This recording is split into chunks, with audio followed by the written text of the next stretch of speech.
Welcome to National Meadow Day here at Belsykes Farm in Slayton. We're really sorry that we haven't been able to invite you out into the meadows here at Belsykes this year, and so we've decided to try and bring the meadows to you at home. Belsykes Farm has the largest area of species-rich meadows across the whole of Lancashire, and they really are amazing, as you can see.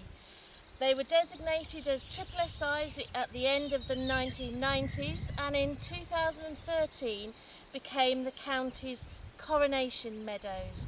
This was a project put together by Prince Charles with the aim of ensuring that people would be able to come and enjoy species-rich meadows, but also that seed from these meadows would be used to recreate more meadows across the county.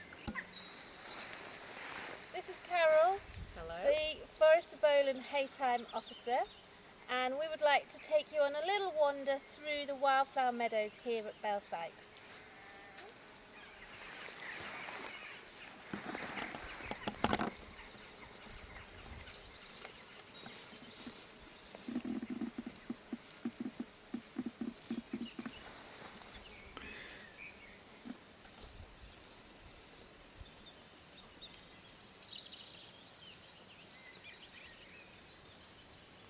Okay, just wanted to show you some of the species that you can find in the meadows here at Belsykes. This one here is yellow rattle, and its cousin, eyebright. Both of these are hemiparasitic on grasses, so they're really important in keeping the bottom of the sward open, which allows wildflower species to germinate every year. And those are two species that we're always keen to transfer from the species-rich meadows to the new meadows when we're doing the restoration work. But we've also got some meadow buttercups here, which are amazingly yellow, and red clover. You can see there's quite a lot of red clover in this sward, which is a real favourite with the bumblebees. And what else can I see? Some selfie, which is a really little tiny purple relation to the clovers as well. And over here we've got great bonnet, which is just coming up to flower now. I'll show you. This is the leaf here, and this is the flower. It's one of the later flowering species and is a real indicator that these meadows are managed with a late hay cut every year.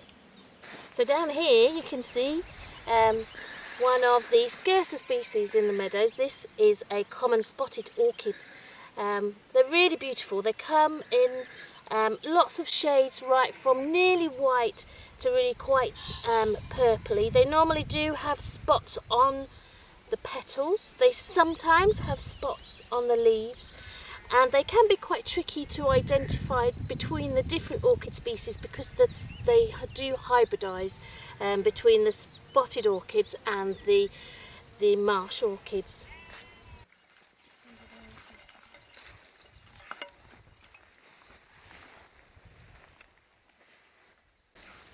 The meadows here at Belsykes have lots of different grass species. Now these can be quite difficult to identify, but luckily during the summer they're all seeding, flowering and seeding, and so the flower heads themselves can make them easier to identify. This is crested dog's tail. This one here is sweet vernal grass. Over here we have Yorkshire fog, and here one of the Poa meadow grass family. What else can I find? Oh, and a little bit of ryegrass. Now ryegrass is one of the grass species which is bred for intensive agriculture, but it is also a native grass, so you do find it in small quantities in the meadows. Off you go.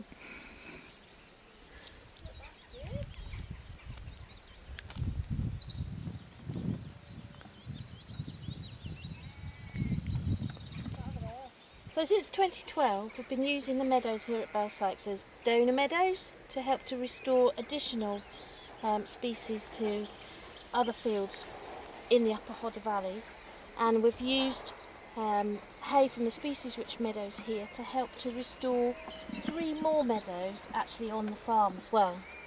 So what we're going to do in a minute is take a walk up through one of the donor meadows into the restoration site. This had green hay added in 2012, and then Carol organised an additional late summer green hay crop input into this particular part of the restoration fields, and we're going to go and have a look at that as well. So this is one of the meadows that we use as a donor site in our restoration work. It's got lots of yellow rattle, lots of eyebright, the yellow dandelion like flower that's out at the moment is rough hawk's bit, as well as a selection of the meadow grasses that we've already seen. It's also got later flowering species like the knapweed, which is now still not out. That'll take another 2 or 3 weeks, and also patches of great burnet. So this is an ideal donor meadow. Oh, there's also some meadowsweet as well.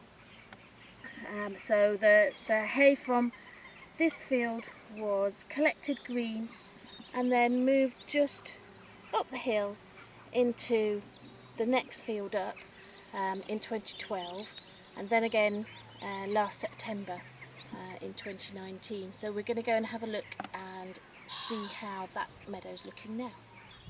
Okay, so before any restoration work was carried out in this meadow, this was just a plain pasture, just grass, no flowers. And then with the first restoration work that we did, we transferred, you can see here, the yellow rattle, the red clover, the eyebright, and some of the meadow grasses that Sarah talked about earlier. But then there's some species that don't actually flower until after the hay is cut. So last year we took a later crop of hay that included some of the later flowering species, such as your greater burnet, your knapweed, and we did the hay transfer onto this meadow in September.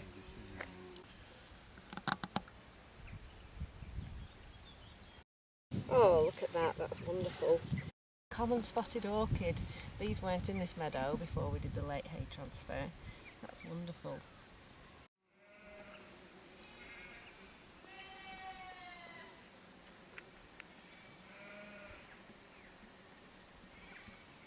Okay, so we've got all 3 of the later flowering species that we wanted to transfer with the late green hay transfer. So we've got the great burnet here, which is this here, and then behind it here is the knapweed that's just about to come into flower, and then down here we've got the yellow vetchling, meadow vetchling.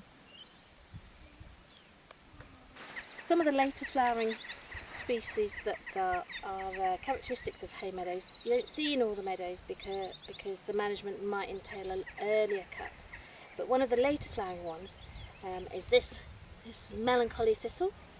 Really beautiful, really striking, quite big, and they have really characteristic white undersides to the leaves, make them easy, not very prickly as thistles go. And next to the melancholy thistle here we've just got the startings of the big frothy flower heads of meadowsweet. So these are going to be flowering in the next 2 weeks or so. So here we have some meadow cranesbill, this amazing vibrant purpley blue colour flower, and the cut leaves of a geranium, really characteristic of meadows in Bowland.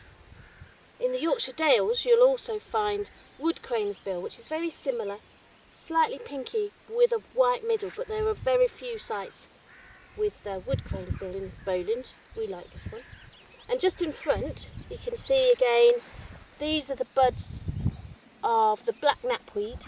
So this is a species again that is a later flowering species, kind of July, August, even September time. So really important to ensure that there's a nice long supply of pollen and nectar for the bees and other pollinators that we've seen here today.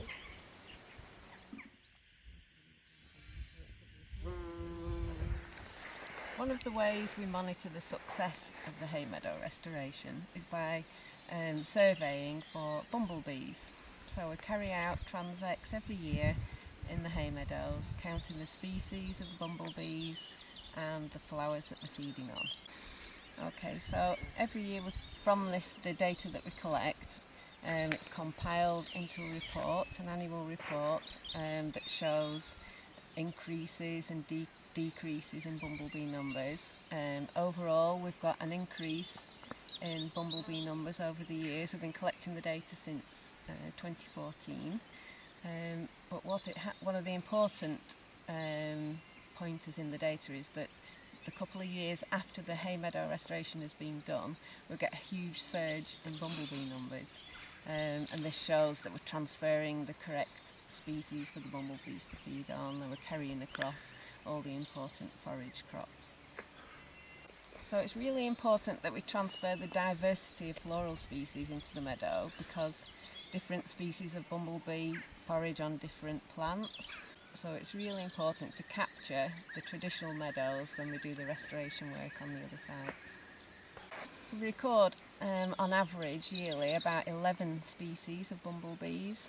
So we record the most common 6, which are the buff and the white-tailed bumblebee, the occasional garden bumblebee and tree bumblebees, but then we also capture some of the rarer bumblebees, which is the Bombus monticola or bilberry bumblebee, which specialises in heather but does come down from the moors to feed in the hay meadows, and also the heath bumblebee, which is another heather specialist.